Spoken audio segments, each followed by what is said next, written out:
All right, hello, and welcome to Intro to Documentary Filmmaking, where we're going to do a survey of notable documentary films from 1896 to the present day. Thank you all so much for being here. My name is Greg Black, and if you were in the previous talk, you learned that I'm one of the operations managers here. I've been with BCTV in some capacity since 2010, so coming up on 14 years, and while we've done plenty of community engagement events throughout that time, we've never done something quite like this back to school series, and it's very exciting, and I'm thankful that you're all here. Before I came to BCTV, I studied film at Eastern Michigan University, where I had multiple concentrations. So in addition to a concentration in video production and broadcast, I had a concentration in film history and theory. Obviously, those are married, and as today is a focus on visual literacy, I wanted to look at some of these documentary films and give you some insight as to why they're considered important. And then also, my hope is that if you're here today, you're considering doing some sort of documentary project yourself. So I hope that these clips will inspire you and maybe challenge your perception of what documentary is or can be. And if you're not here because you're interested in producing and you're just interested in the history of documentary films, I hope that if you haven't seen these films, you choose to go seek them out in full and maybe come hunt me down later and chat about them. A lot of times people come here wanting to produce a project, and they know that there's an organization or a person that they want to tell a story about, and they know they want to get cameras in front of them, but that's sort of where it stops, and that is okay, because that's why we're here. We're here to help you flesh it out. But I'm hopeful that if you watch some of these, it might inspire you to think more deeply about how you want to tell your story and why you want to tell it the way you're going to tell it. And we'll get started and launch right in. So before we do that, I want to participation is not mandatory, but I'm curious, what does documentary mean to you? When you hear the word documentary or documentary film, what do you think? Low budget special interest. Low budget special interest. Anybody else? History, stories? Well, she basically said what I was going to say. But I mean, even on a personal level, even if it's not going to go out to a large audience, doing a special event video, wedding, something for a corporation where you go out and videotape something, and then you still use videotape? We're pretty much all digital here these days, yeah, but. See where I came from. In short, documenting an actual chunk of time or a piece of time, right? Yeah. Great. Well, I would say that I would agree with you, and I think that you'll see some examples here that reaffirm that and some that go directly against that. So let's launch right in with, so film history really begins in this country in 1894. I hold in case the USA chant breaks out, but that's okay if it didn't. So with the invention of Thomas Edison's kinetograph, which was sort of like a big box that had a film projector in it, and you could go in and look through a viewfinder and watch a film. What we tend to think of as true film exhibition, which is going to a movie theater or a crowded room to watch a film projected with other individuals, though, that begins in France with the Lumiere brothers, who are also inventors, and the invention of their cinematograph. And the cinematograph was unique in that it could also shoot film and then turn around and project film as well. The first public exhibition of one of their films was called Arrival of a Train at La Ciotat, if I'm doing my French correctly. And it's just a short 50-second film of a train arriving at a station.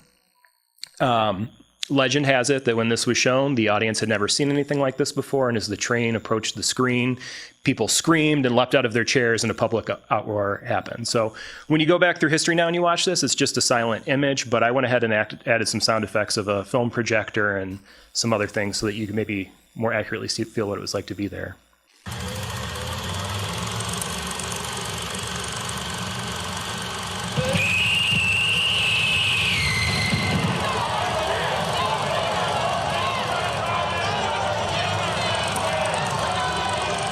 All right, I'm glad everybody kept their wits about themselves and didn't leap out of their chairs here. So these films were very common throughout the first few decades of film. They were known as actualities. And what's fascinating to me here is obviously most of these people have never seen this invention before, so you can see that everyone's kind of stopping and staring at the camera and the camera operator as they walk by. And I think that is quite literally a document of a moment in time.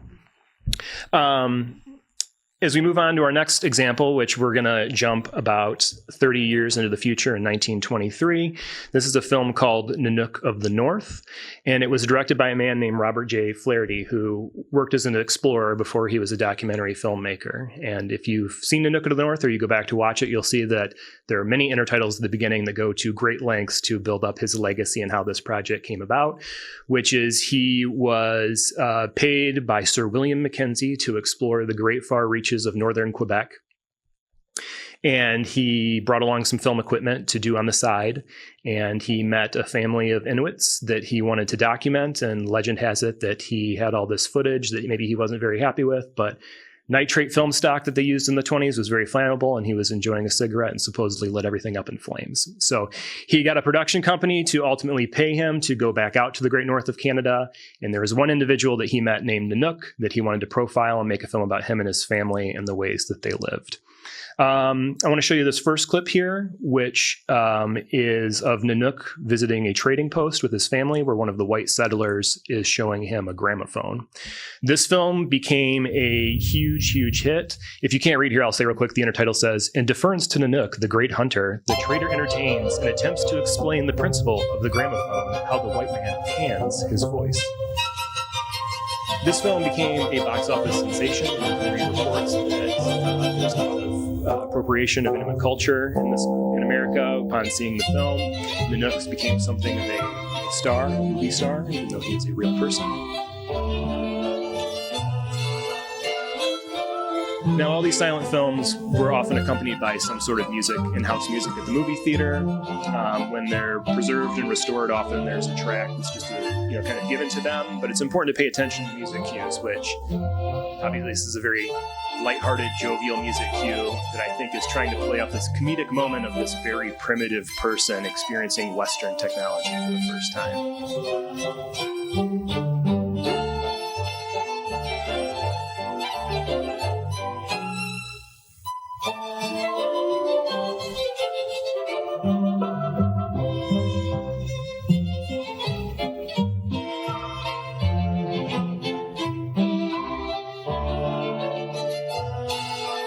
So if I were to describe the tenor of the scene, it's "Silly Nanook, you can't eat a record." That's kind of the tenor of this film to some degree.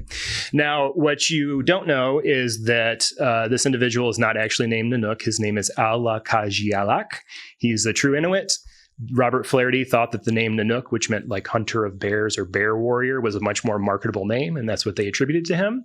He's wearing clothes that are somewhat outdated for him because Western culture had permeated this remote area of Quebec by this point. So Nanook was used to wearing, or his stage name is Nanook, was used to wearing Western clothes.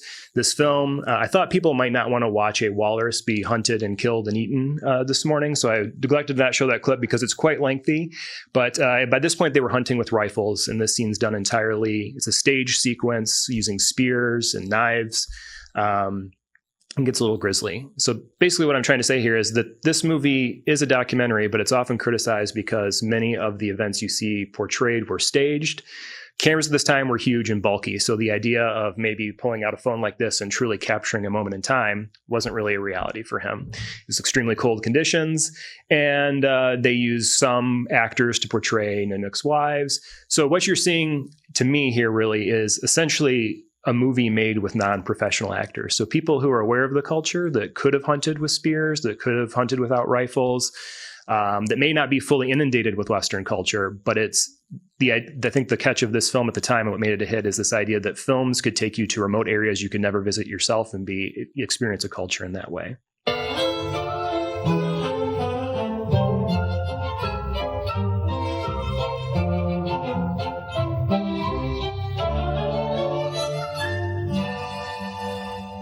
So this scene was obviously played for laughs. And the music cues as they hunt walrus later in the film or build an igloo are much more suspenseful notes that are portrayed there. So definitely a film well worth your time, but it's important to kind of know the backstory of what you're actually watching when you go in. All right, we're going to jump ahead just a few years into the future to Soviet Russia. So this is in 1928, and this is a film called Man with a Movie Camera. Different countries all around the world in the early days of film were noted for pioneering certain different techniques, and the Soviets are certainly known for pioneering many editing techniques, and that's something you're going to see displayed here.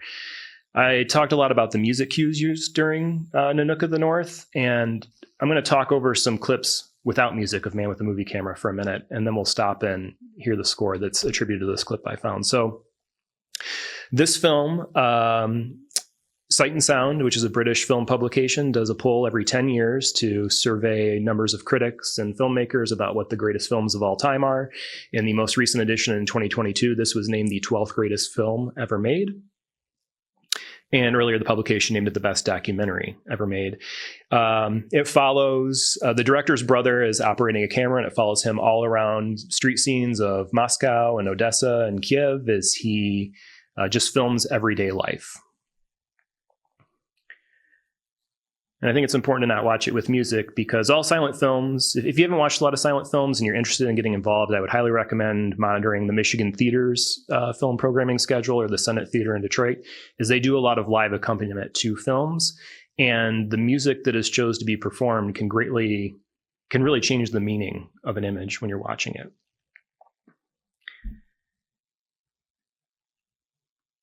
So we're getting some while he is capturing reality, so to speak, we're getting very highly stylized framing and lighting of these individuals working in factories. And we're about to see our camera operator climb the smokestack, at which we're looking at a very low angle.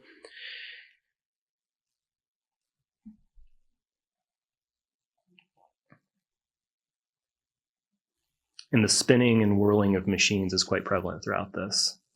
Now, when I first saw this film, I saw it at the Traverse City Film Festival up north, which is sadly gone. But there's a group that performs silent film scores called the Alloy Orchestra, and they're entirely percussion-based.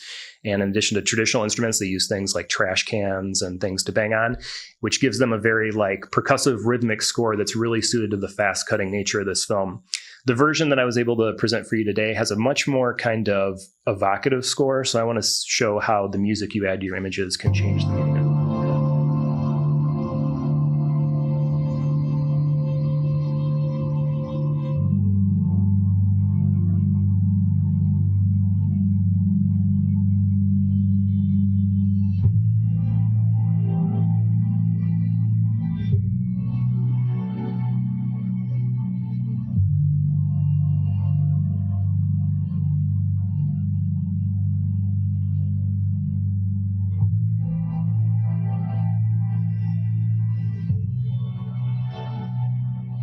And I chose this clip because all of our films tell a story, which this is the story of everyday life in Russia, but they also have something that they're really getting at the heart of. And I think the heart of this film is mid-1920s, the intersection of a very old way of life and a very burgeoning industrial society. So you have cars intersecting with trains, intersecting with bicyclists, intersecting with horses, people mining and digging in factories and coal mines.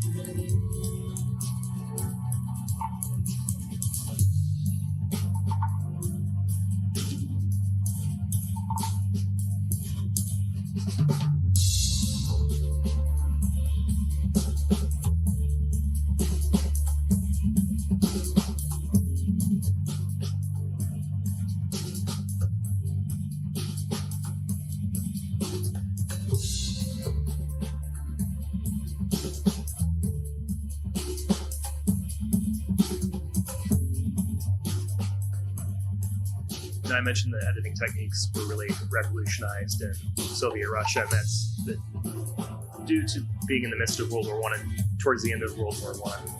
The pioneering filmmakers didn't have a lot of money and resources to learn to produce films on their own. So what they would do is take existing films that were imported and re-edit them on the fly to see if they could reinterpret the meaning.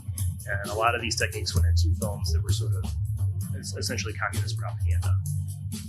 So they're very noted for their film techniques, but again, the digital literacy is knowing the history of why the films were produced and cut the way they were. So a lot of these techniques have survived in everything from music videos on MTV to commercials that you watch during football games.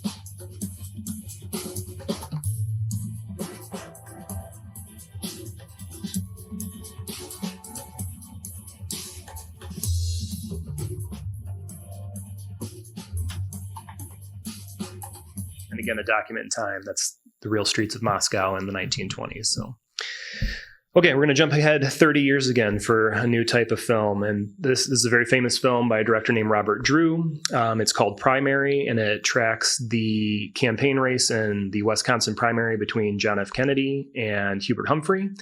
And there's a couple clips we're going to look at. The first one I like to do as I want you to pay attention to the character intros that we're going to see at the outset of the film here. So oftentimes, if you're choosing to do a documentary, you don't always know when you're going to have access to your subjects. You don't know what they're going to allow you to film.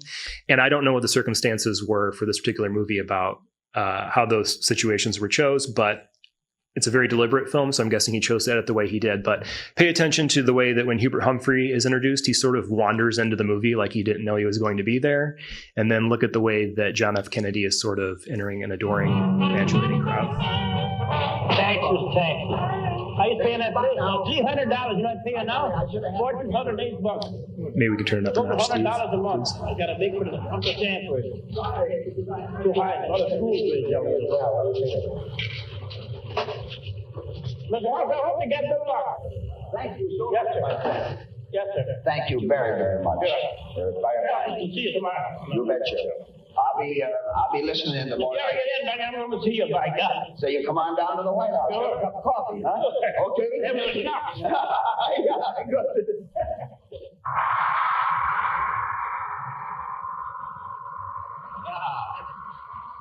The farmer all around is taking a shellac. The money in the till is the thing that is lacking.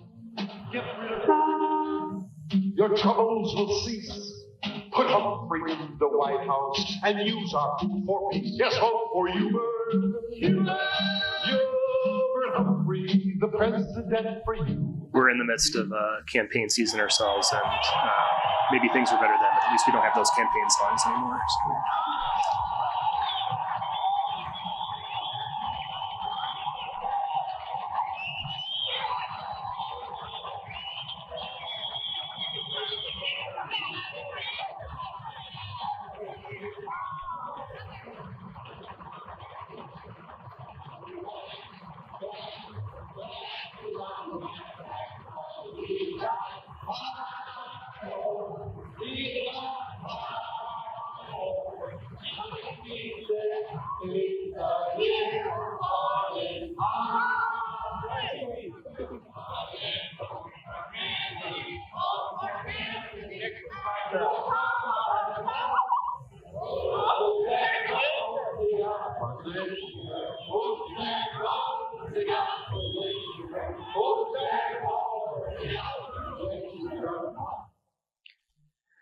All right, so Robert Drew pioneered a technique in this country that's known as cinema verite, or direct cinema. And really, the film is structured so that it feels like our eye is the camera, or there's not really a camera there in the room, giving the impression that we're seeing things maybe as they really are, or they're unfiltered, that style is sort of invisible. So as we watch this next clip, which is JFK giving a speech to a crowded room, note the way that he shoots Kennedy, and then note where the camera tends to go throughout and what sound effects you hear and where he chooses to focus the camera and how it's composed, and see if you feel like it is really giving the impression that you're actually there in the room, or if it's styled in a way to make you feel a certain sensation. He took on the honorary chairmanship of this campaign all over the state of Wisconsin 6 months ago.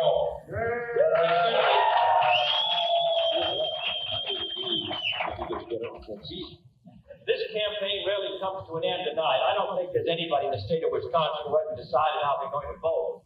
And I must say it is going to be a decisive campaign.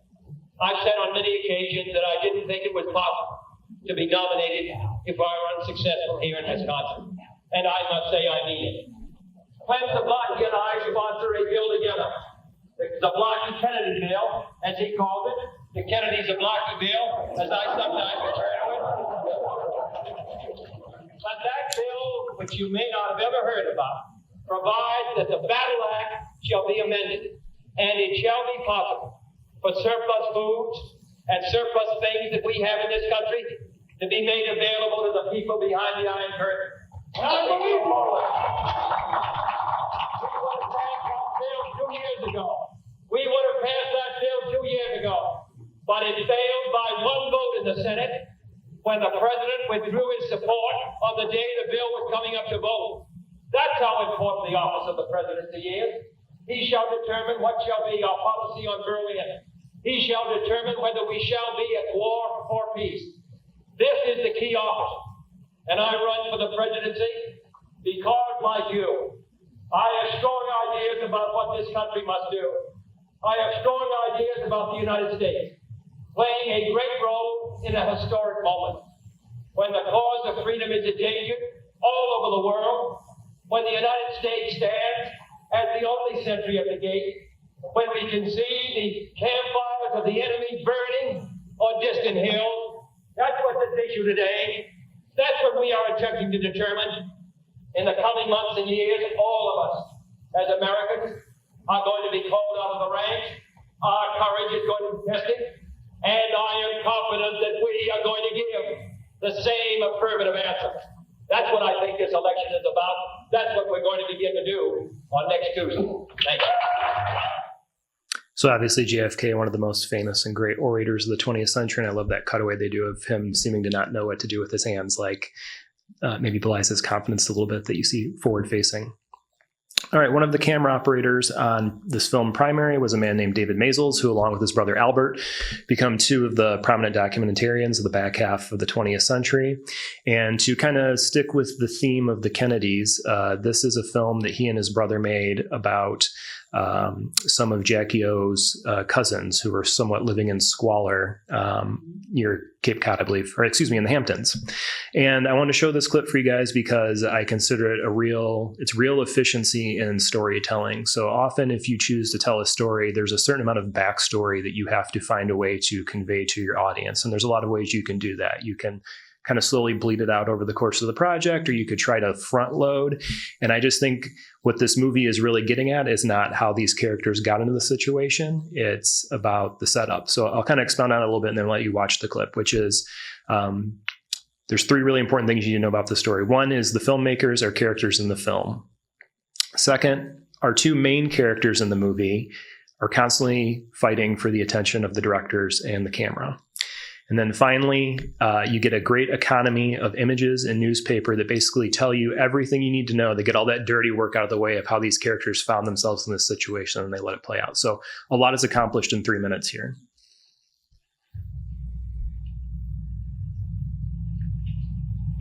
What are you doing down there?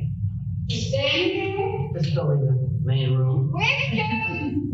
But did you know that the whiskers disappeared? The cat got out. I'm trying to get it in. We don't know how he got out. I think he got out in that hole. I think he got out in that hole. He could jump up there. Yeah. No, he got out in that hole, he did. I can't put it out. You told me to. No, he got out in the hole there. You said? Did you hear what I said, woman? What? He got out this hole here. That was the noise we heard. The raccoon did that to my new home. Isn't that terrible? They'll have the whole house down soon. Yeah. We'll be raided again. We'll be raided again by the village of East Hampton. You know, they get you in East Hampton for wearing red shoes on a Thursday and all that sort of thing. I don't know whether you know that. I mean, do you know that? And they get you for almost anything.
It's the Maisel. Hey, the gentleman calls. I saw your car. One of my cats just You jumped look out. fantastic. David, you look absolutely terrific. Honestly, you got light blue on.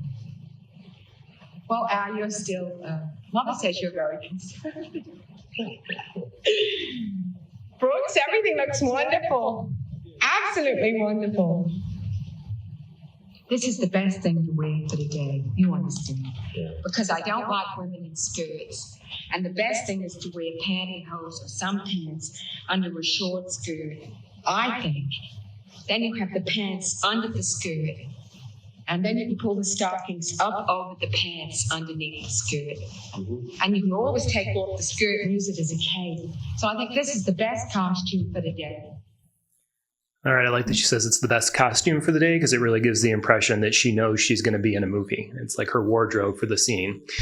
Now, this film uses pretty much all of the same cinema verite or direct cinema techniques that we saw in Primary, but instead of giving the illusion that people don't know the camera's there, this movie is entirely about how aware the subjects of the camera are and fighting for their attention. So if that was little Edie's costume, this next clip we're going to look at shows that relationship between filmmaker and subject, and it's also sort of her big scene in the movie, so to speak, her going for the Oscar, if you will. And I want you to pay attention to the way that the filmmaker is shooting the mirror and the way that they match cut on little Edie's face as this goes through. A very good man. I had a very good man to take care of me. You know, he took care of me. Wondering what was happening for 25 years. She didn't have to work. Who was the man that took care of you for 25 years? 23 years. Nobody took care of her for 25 years. I took care of this house for 25 years. I think Alice was... Dare say my mother was ever taken care of by any man but my father, and I'll push you under the bed. No, Edie, I think Al was referring to Gould. Yeah, he was. He took care of mother by accompanying her to the movies and playing the piano. Took care of me and the washing. No one took care of Mrs. Beale. She had my father's money and her own money, the Bouvier money. And another thing, Mrs. Beale wasn't taken care sexually. I think he was nicer than anybody I've ever known in my whole life. He was a writer. He wrote 7 books at one time. He's brilliant. Okay, so as you can see, they're obviously living in squalor if you didn't gather that from the newspaper clippings at the beginning. But this is a scene of little Edie going to the attic to feed the raccoons and possums that live in the house. Everything's in the attic. Everything from slugs, otters, badgers, possums, raccoons. I don't eat the bags anymore. And I guess the question I want you to ask yourself while you're watching this clip is, obviously the filmmakers have the consent of the subjects because they're performing for the camera, but is this exploitive of the subjects without their knowledge? And do the filmmakers have a responsibility to Cellophane bags. care about how that's portrayed? Horrors. Somebody's removing the books from my room. Where did this little book come from?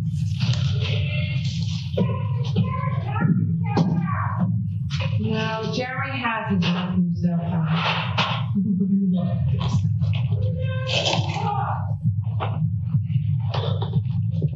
He's around here. Who got this book out of my room? Oh, I got it the other day. Who's been dropping books around? That's what I want to know. I want to see on the book. It's been up in my room.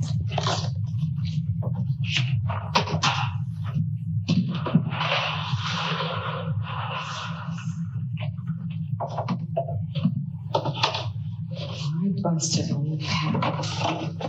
Coming again. Yeah, all right, Mother. Yeah. All right, we're going to jump ahead to 1988 for a film by Errol Morris called The Thin Blue Line, which when I first saw it many years ago was kind of commonly known as the movie that got a man off death row. It details the story of Randall Adams, who is in a Texas state penitentiary on death row, and another individual named David Harris, who is sort of the point man that helped acquire this conviction for him to go on death row. and we follow the police work that leads to the prosecution, and then we watch the prosecution try to achieve the death penalty. Now, this film was released with the tagline of a new kind of movie mystery, and that scenario that I just laid out for you of what the film's about functions almost like a fiction murder mystery, so to speak. So I wanted to show how that's set up, and then I wanted to watch another clip after that to kind of detail what the film's really trying to do and achieve and how it does that.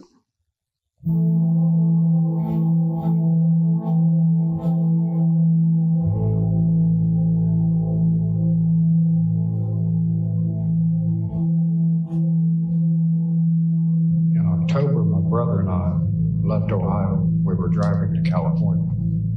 We got into Dallas on a Thursday night. Friday morning, while I'm eating eggs and drinking coffee, I get a good job. I mean, it's, all these people are supposedly out of work. I'm not in town a half a day and I've got a job. It just, everything clicked. It's as if I was meant to be here.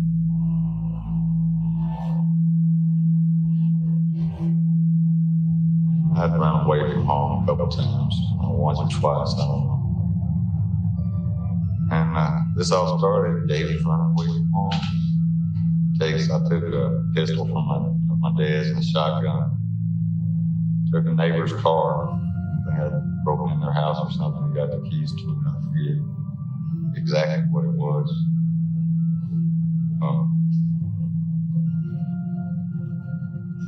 Ended up coming to Dallas.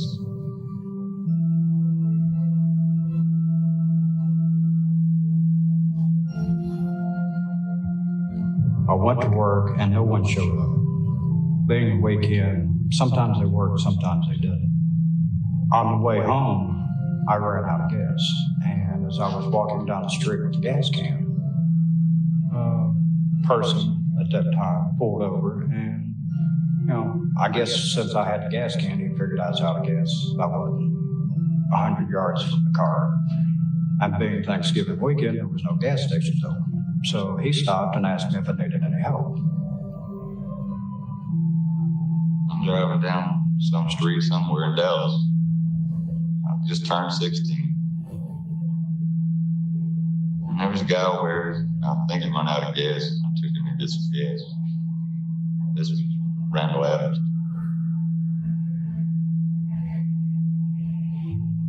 Ended up following him to his room where him and his brother were staying. Eventually that evening, we went out and got some beer and what have you, and we smoked a little marijuana and what have you. Went to a movie that night. I get up, I go to work on Saturday, why did I meet this kid? I don't know. Why did I run out of gas at that time? I don't know. But it happened. It happened.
So again, efficiency and storytelling in a quick 4 minutes. I think you have a pretty enticing story set up for you that you want to follow. Now, two things that are great about this film are composer Philip Glass's score, which is, I think, very clearly drawing attention to itself, as you may have noticed while you're watching. And then obviously these highly stylized recreation that you just saw. And throughout the film, they're going to return to that recreation and details will change based on who's telling the story. So my theory that I want to posit here is obviously there's a murder mystery at the foot of this film, but what it's really about is how these detailed and highly stylized recreations mixed with the composer's resonant score question memory and fact in revolutionary ways for the genre, which really bring the film to what it's actually about, which is there really justice in the death penalty? So I want to show another clip of how they show you another alternative of these recreations.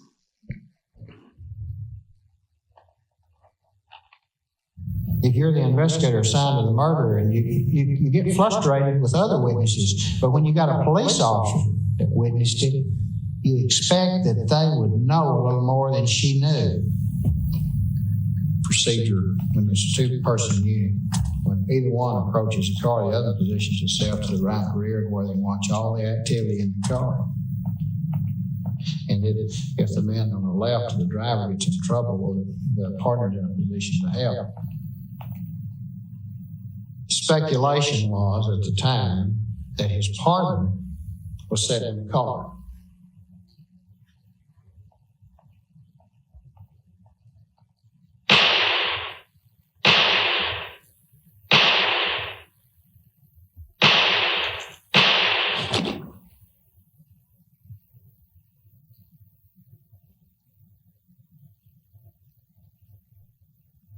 That's where the discrepancies were. Just a matter of time and whether or not she was out of the car, completely out of the car, or partially in the car, or just sitting in there with the door closed. And the thing I think we did then that really helped, or really, it didn't really help anything at all. Let me back up. But it was interesting. And it cost a lot of money, but it was worthwhile. You got to cover every trail.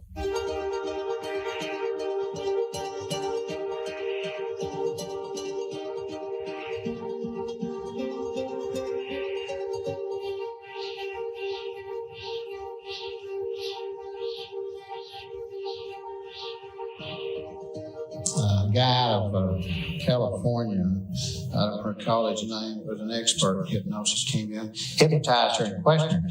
And the thing that was really interesting to me, she couldn't remember anything particularly about the car. She remembered getting them mopped, and they stopped in the fast food. I think it was a Whataburger. They remembered all that, remembered stopping the car. When we got back out on the road, she didn't remember anything, but she remembered a license number off of a hit-and-run vehicle that they had worked earlier in the night.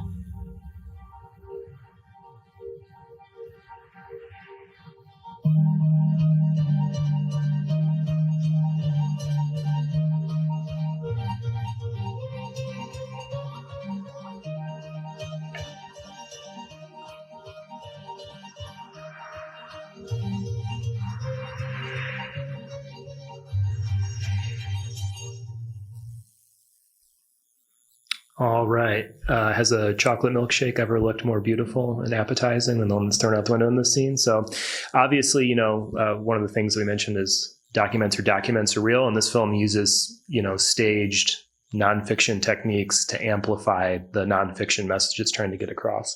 I think this is probably my second favorite documentary ever made. And I think it's probably the most influential documentary on every documentary that's come since, in the way that it uses those recreation techniques and uses a score to really empower its message that it's trying to get across.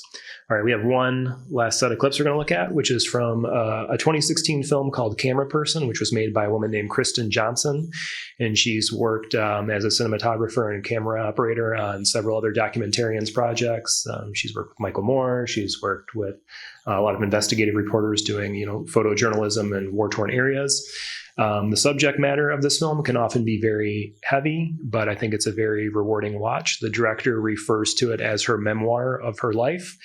And I think it's important to take a little look behind the scenes of what's going on, and that's sort of what this film does. So I'm going to show two quick clips before we hand it over to a Q&A. And this first The film sets up pretty enticingly, so I won't talk too much, but I imagine the final project that the shot she's trying to achieve wound up as just a simple establishing shot to show the audience where we were. But obviously, as you'll see here, it's a somewhat harrowing experience to get. I need a little. Yeah, it's good. Alas. Beautiful. Yeah.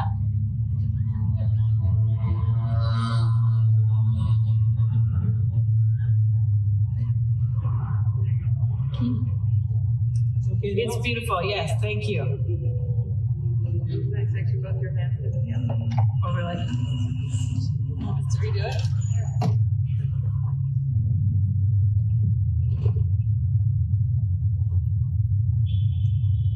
So we just pull up, like we just stop right in front of the prison.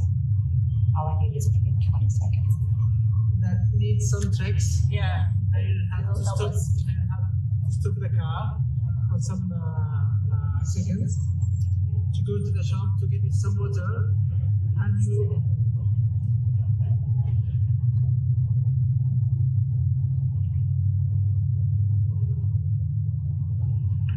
entertainment is okay, but journalism is the traditional film as cinema. It's a movie. Yeah. It is a movie. Anything. Yeah.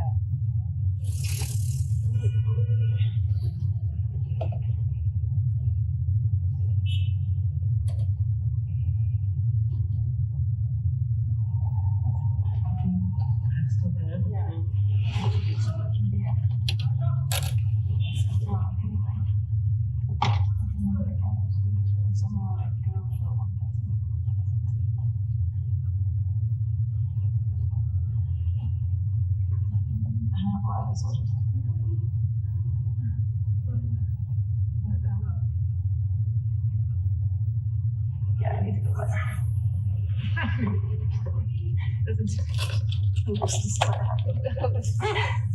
Here we go. Diversion.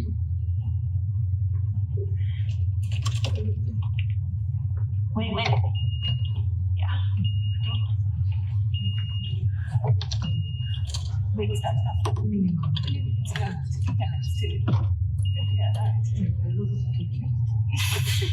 Yeah, you look like a crazy fan. You didn't see me. He's saying stop. I think he's saying stop. No, we can't. They say? Yeah. I'm not lucky. Go, turn left and go. Yeah, go. This is they are calling us. Yeah. I'll go. Marhaba. Hey? Okay. All right. So last clip here.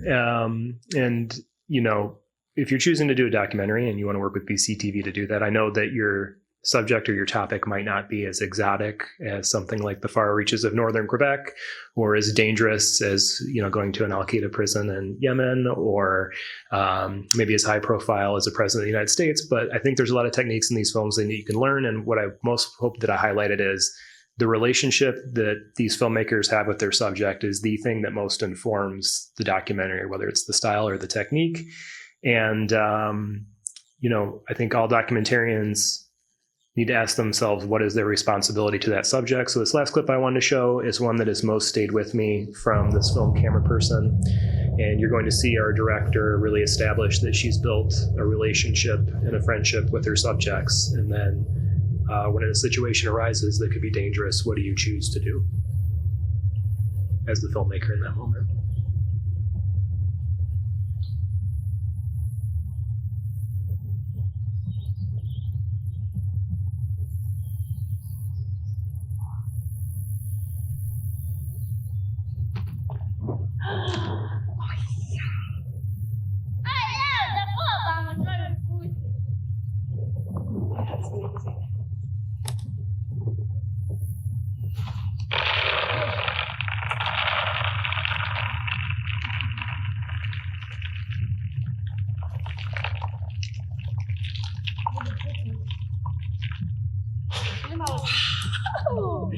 It's like magic. Vamos na brother. Oh, vai lá. Look at her hand.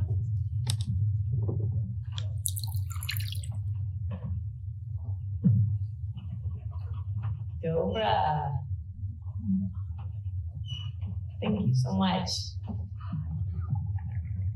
Ah, it's so good.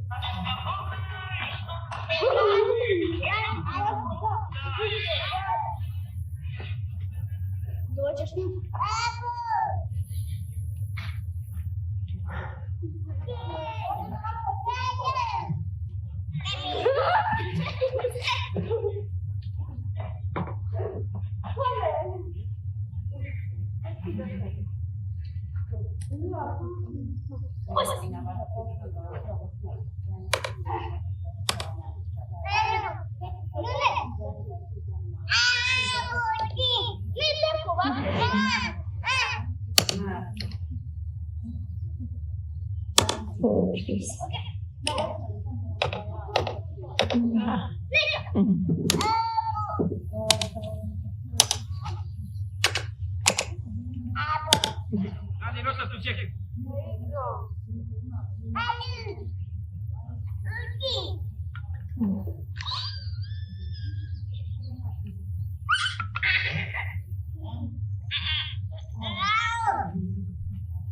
Oh, jeez.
I did it rather abruptly, but I think one of the most gut-wrenching and anxiety-inducing moments I've experienced in a movie theater was watching those boys with that axe. So it's always stayed with me, and I wanted to share it. But this is where I'll turn it over to you guys. Do you guys have questions for me? It can be about anything. Is this on? Oh yeah, here we are. Hi everybody. I will say that all of us back in the control room, all the parents back in the room, were all like, no,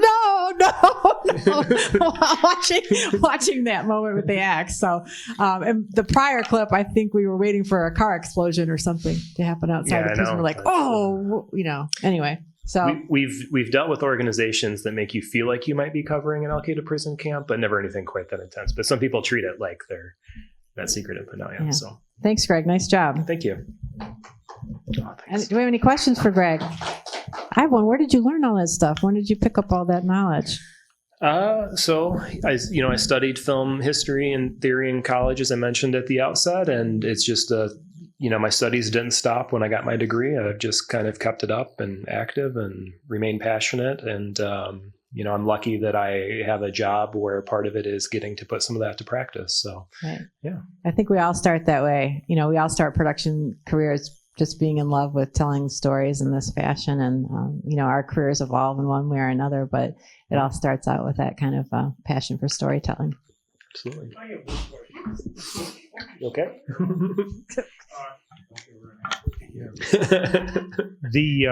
The older documentaries, they were a little bit quicker than real time.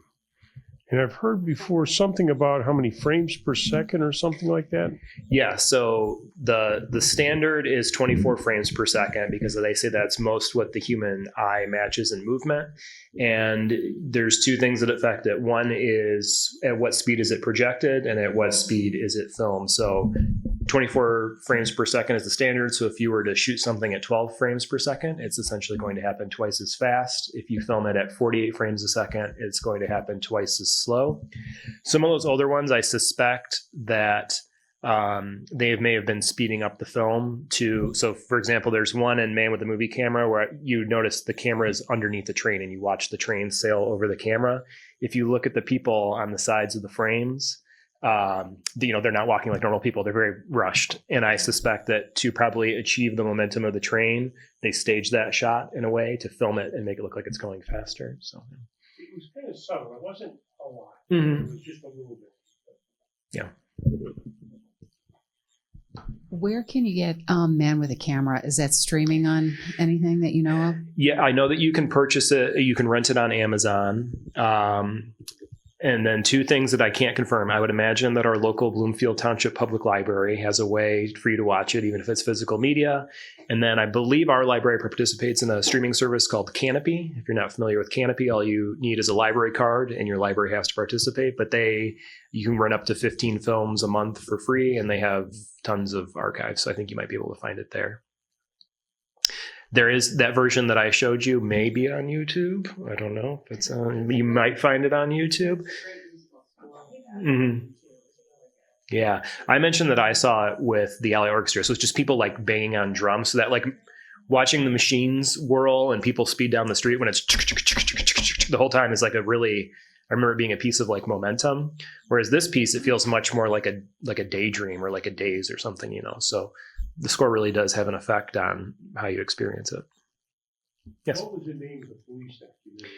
So that is called The Thin Blue Line. Oh, the Thin Blue Line. Mm-hmm. And the name comes from one of the subjects says in the court hearing on the case, they say there's the thin blue line, which is the police that keep society from descending into total anarchy. On the one with Hubert Humphrey and John Kennedy, mm-hmm. How long was the original piece? So the final documentary you can watch is just about an hour long. And Robert Drew, the director, actually went on to have a lot of access to JFK. And there's a series of documentaries that he made all the way up until his assassination. And I think he has one that I've never seen that is sort of like what happened in the wake of his death. But yeah, it's a short 50-minute piece. And we didn't get into it here, but it has very minimal voiceover narration. There's a couple quick snippets, I think, to set up some context. But it's largely just following them around and watching them campaign. Okay. Mm-hmm. What you showed was very short clip mm-hmm. of Hubert Humphrey and then a longer clip of Kennedy. Is that the way it was presented, or did you do some editing just to get that specific? So I didn't. There are two specific clips, and I did not edit the specific clips I showed you or shorten them in any way. I mentioned the character introduction, right? So I mentioned that this director goes on to have a relationship with Kennedy. I don't know the nature in which he got these. But I think it's telling. Like I said, it's when you start it, it's like Hubert Humphrey wanders by and it's like, he's like, oh, I'm in this movie, like people care about me. And then JFK just has adoring fandom surrounding him the whole time. And I do believe that primary in real life I think it was like a overwhelming JFK victory. They're largely campaigning to farmers. The subject is mostly watching them campaign to farmers to try and get like the farmer, the agricultural vote essentially. Well, just the way the clips were presented, it almost, in my mind, it paralleled what's going on currently mm-hmm. because on one side of the spectrum, there's very limited contact with the candidate. And on the other side, everything is about the candidate, how big the audience is and how loved he seems to be. That's just what, oops, I wasn't supposed to say that. Oh, well. I would say when you're watching it, it's one of those things where it's the more things change, the more they stay the same is sort of what you realize while watching it. So, it seems simpler in one way, but then the tactics are all still there in a way. So it's a pretty fascinating watch. And I think it's particularly interesting to watch. I think there's a version, if you study, if you're visually literate of the 20th century, there's a lot of stuff you can see of JFK, but it's mostly of him as a person in great power as the president. And it's kind of interesting to watch him not be there yet. So I said I like that clip so much of him speaking to the crowd and the camera chooses to focus on him kind of not really, like I might be talking to you confidently, but under here, maybe my feet are tapping or whatever, so. Anyone else?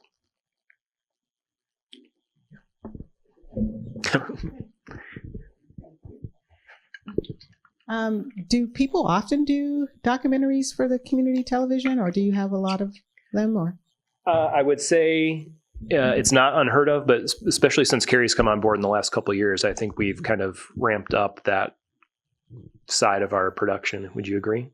Well, I think that's what people want to watch too, or like more, even in the shorter clips, is to shoot them a more of a documentary style. So even if it's a 2 or 3 minute clip, to try and do it more than a straight news story. So we're taking, even though it's not long form, we're kind of adapting that style a little bit. So right now we do have the one for the church that we're working on, and then there's also a Michigan Humanities grant that we'll be applying for. I can't remember in the spring. I think the next cycle that we're looking at, just because the podcasts are really easy to do, and a lot of times getting people out in the field and having them commit to something, that takes a lot of resources. So I think we'd like to do more, but it's finding the right stories too. How do you pick one? This is just about the technique of doing the documentary. First of all, we all have phones, and if I did video with my phone, and let's say video with a GoPro on my head, something like that, in the editing process, can you tell the difference between what video was taken with what instrument? I would say I feel like most of us here could, but you can be deceived. So a later demonstration, we're going to be using that Canon C70 back there, which I would say is like the most cinema grade camera we have in our arsenal here.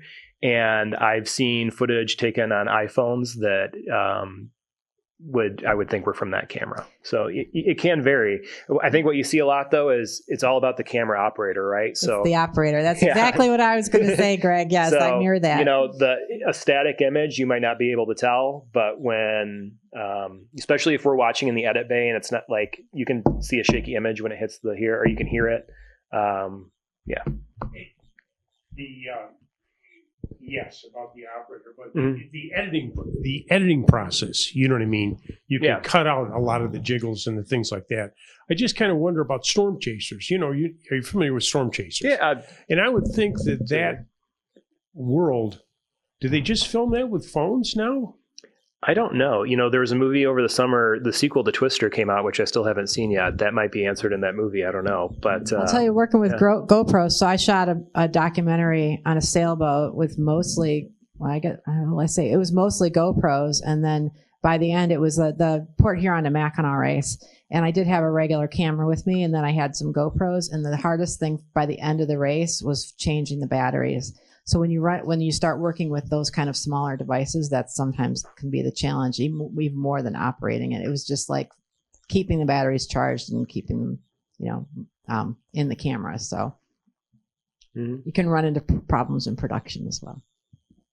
Sorry, Greg. That's right. But yeah, and I mean, you're asking in the edit, if I pull up a clip and I see it's like a first person view with hands out here, I know that's a GoPro most likely. And then if if you zoom on an iPhone, you pinch your fingers. It's not very steady on there.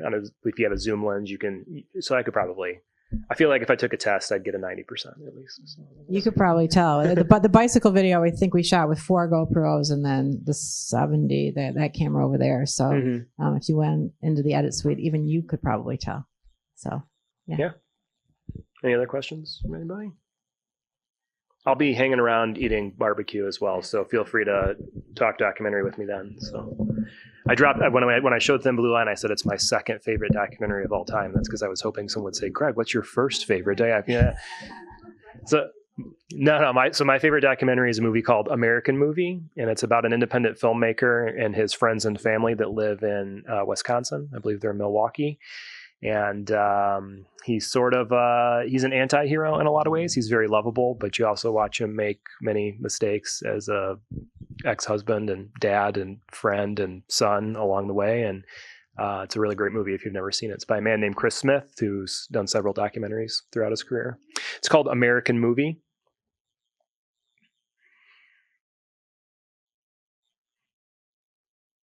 And then, if off the top of my head, ranking American Movie 1, I'd put Thin Blue Line 2. There's a film that came out called The Act of Killing. Has anyone heard of The Act of Killing?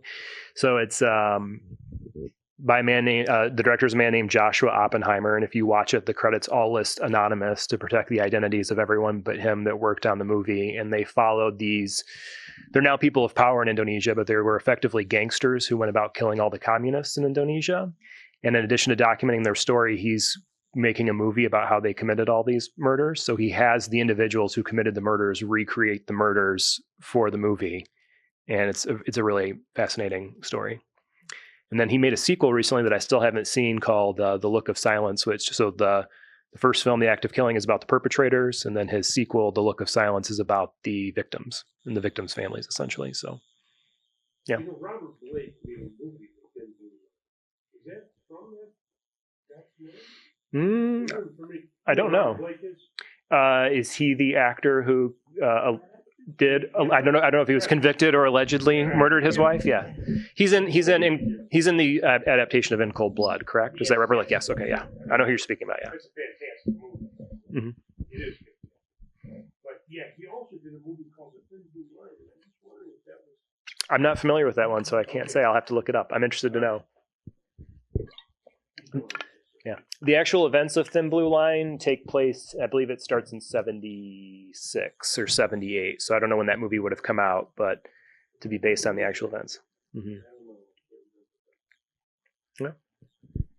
Is there a break for lunch? Yeah, absolutely. Yeah. So there's barbecue in the parking lot. I just want to mention, because the question about do we produce documentaries? And then in my presentation, I should put it in big letters because I forget to talk about when I say community producers, and I got some feedback from another orientation, it's that you all are the producers. So that you are really, we provide the technology, and I guess myself as an executive producer, I can help make introductions and sometimes, make introductions to coordinate things between people that I know in the business or in the community to help make things happen. But the producer, which is our community producers, are the ones that are writing the story and scheduling the interviews and kind of really, trying to figure out what it is that you're trying to tell, what the story is.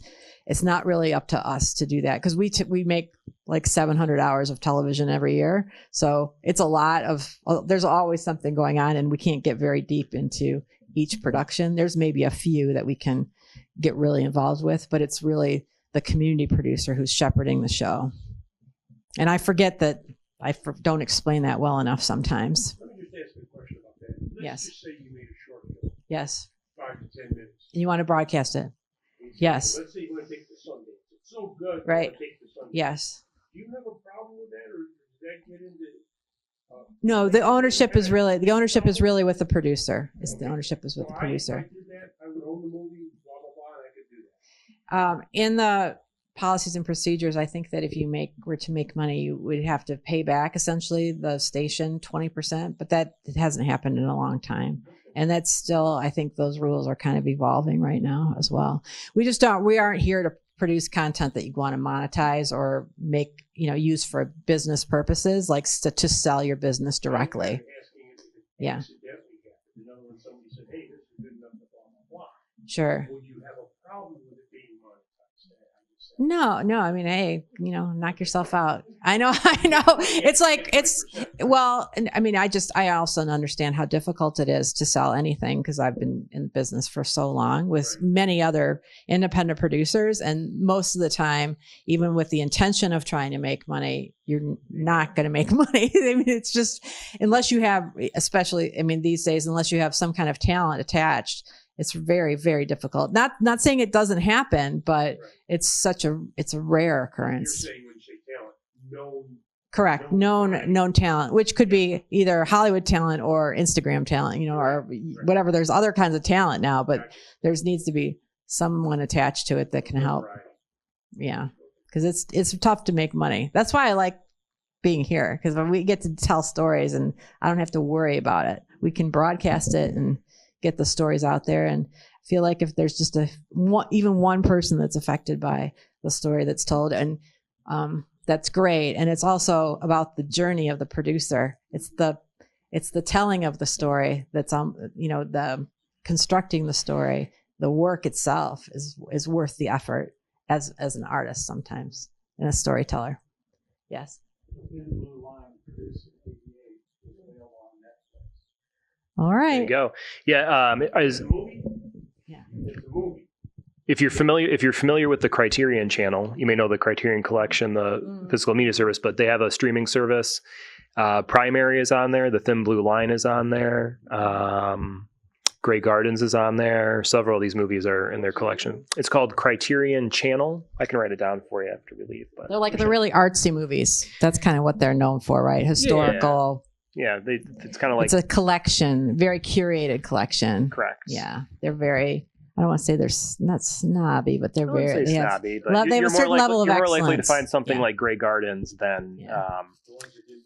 Trying to think. RoboCop's in the Criterion Collection, so I guess that's it does show the breadth of their knowledge. But I would say it's like director focused, so like notable directors, you know. All right, so food trucks out there, they're waiting to take our orders. And what's at 1 o'clock? 1 o'clock is Amy with Canva. Amy with I believe. Canva. All right. Thanks, everyone.